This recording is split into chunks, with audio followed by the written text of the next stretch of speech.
Hello, welcome to part 7 of 7 in this 7-part series, 7 Days to Clarity, A Parent's Guide to Getting the Most from ABA Therapy. This video series supplements my book that you can find on Amazon, linked below. If you haven't already, please go back and check out the other videos, the other 6 videos that come along with this. They are meant to go in order, and you'll need the information from the other videos that you've put together for yourself in the exercises to do this one. If you've already done so, welcome to the last day. Congratulations. Today is about finding the good. Now, this is a really challenging one because sometimes there's an inherent situation, there's an inherent frustration or not like willingness to participate in or not wanting to be in a situation where you need therapy, right? Or where your kiddo needs therapy. That can feel really yucky, which is why we started with so much mindset work. Actually, in my book, there's a finding the good exercise that you do every single day as you keep going, but the last one is where we talk about it. So in order to keep it less cluttered, I just did it in the video series as the 7th day, the way that the days are laid out. But the point of finding the good is the idea of celebrating your wins as you go. And that can be like, oh, duh, Mallory, like, of course. But I mean, really getting down to brass tacks and finding the good to celebrate the wins on a daily basis.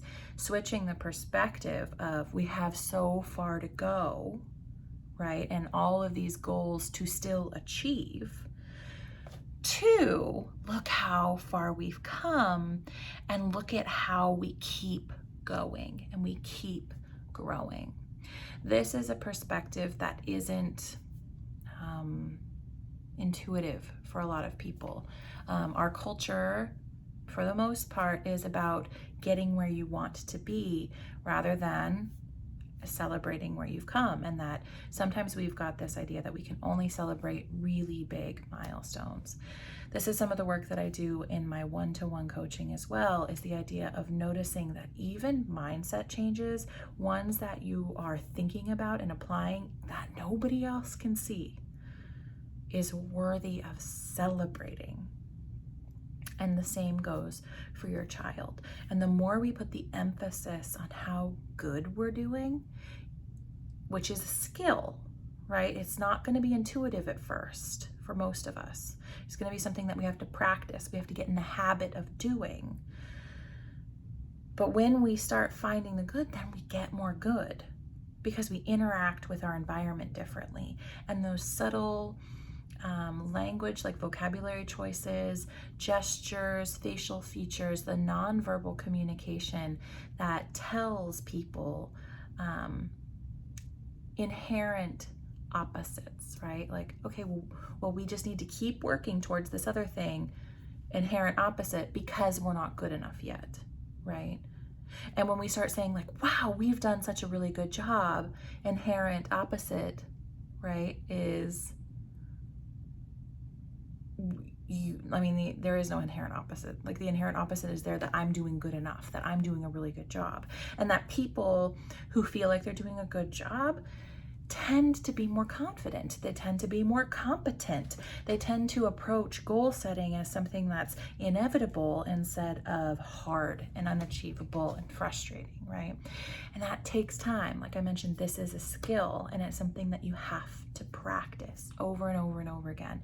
When you get those repetitions in your brain, the pattern of thought and feeling become a habit. And wouldn't that be crazy if you had a celebrating the good habit? Like, how would that change the way that you lived? How would that change the way that you interacted with therapy? And how would that ripple out to your therapist, to your child, to their teachers, to their siblings, like in a way that is going to support your family and your child?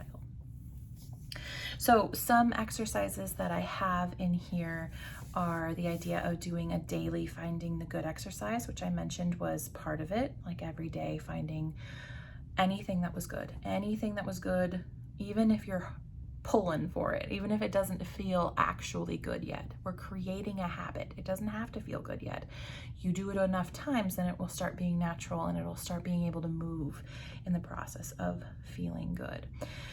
So the way that I usually recommend that is to write it down, not just thinking about it, because when we put pen to paper or we take the moment to type it out, it becomes more solid. It becomes like a real thing. And then that builds a habit more so that you'll be thinking about it more, because this is the beginning of a habit process. So we want to do something a little bit more intrusive, like something that's going to take up more space and be less salient to our brain. Another one, and this is going to be the homework assignment for this little video, is to write 2 letters. You know, you don't have to send these letters. They're not anything that, I mean, you can rip them up, you could recycle them, you could burn them for all I care. But the practice is in just the writing of them, right? Not just thinking about them, like I said, but actually physically writing it down. It's going to give you a script to look forward to. So the first letter I want you to write is to yourself. A thank you letter of how much you've already done and how much work you've done. Okay, we can focus, you can write a letter to your child too about how much work that they've done and how proud you are of them. Okay, those 2 could be, I mean, we could write 3 letters here. How much work that you've done to make this happen and how much work your child has done to make this happen, because this is a team effort. Okay, so the first one's for you. Thank you, me, fill in your name, for how much effort and how much consistency and how much love you pour into this whole environment and how good that is, like how far it has brought you, right? Another one to your kiddo, same thing, and another one to your BCBA or your ABA team. So that could be the RBT, that could be the director, that could be whoever's on your team, and how much you are grateful for their help. That one feels a little bit different for a lot of people because there's probably some tumultuousness. I don't know what the word is. There's probably some little bits of weirdness there because they're asking you to do stuff that's uncomfortable. But at the same time, right, you have a voice in that and you can express that. And when we start embodying that, we can kind of let go of some of the maybe discomfort and move towards open communication that helps. And this remembering that they have done something that was helpful to you, like they had information that you wanted and that you needed, and then together you guys built something that moved you in the direction of your goals, right? And so let's thank them for that, and let's remind ourselves that there is good happening here, even though sometimes the learning of stuff that you don't necessarily want to be a part of can be painful, right? It can be uncomfortable. And maybe that doesn't apply to you. Maybe you have a fantastic relationship with your team and it's all roses and bubble gum. So maybe that would be easy for you. Maybe that's something you even want to send, right? But the practice of writing it helps you to see the things that are good, right? And that jumpstarts that idea of doing that daily finding the good exercise. Now, if you're going to do the daily finding the good exercise, I actually really recommend that you do it for 3 weeks, 4 weeks at minimum. I personally try to incorporate it in my daily mindfulness exercise of just finding something that went right, because it is so powerful. It is the thing that I recommend to everybody always. And once you make that a habit, it literally changes the way that you interact with your environment towards your values and towards your goals, towards your vision, right? Which you now have a bit of an expanded vision, I hope, because we've put you into the whole thing and we've brought you out to this whole idea of life balance rather than narrowed down to the focus of just your kiddos' goals and how you interact with therapy. Now, I hope that you see how that is going to be powerful, right? Because we've talked about that idea of overflow, and that when you get more good in your life, right? Because you know when your needs are going to be met, and you get to have fun, and you get to have the things that you desire unapologetically, that make you feel good. Then you get the opportunity to get more good. You see? Because you're going to interact with your environment differently. You're going to tolerate the discomfort differently.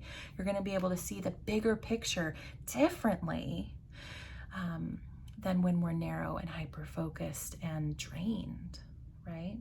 We're going to be able to move towards all of those goals with clarity, right? Clarity and focus. That's going to help you actually start making progress.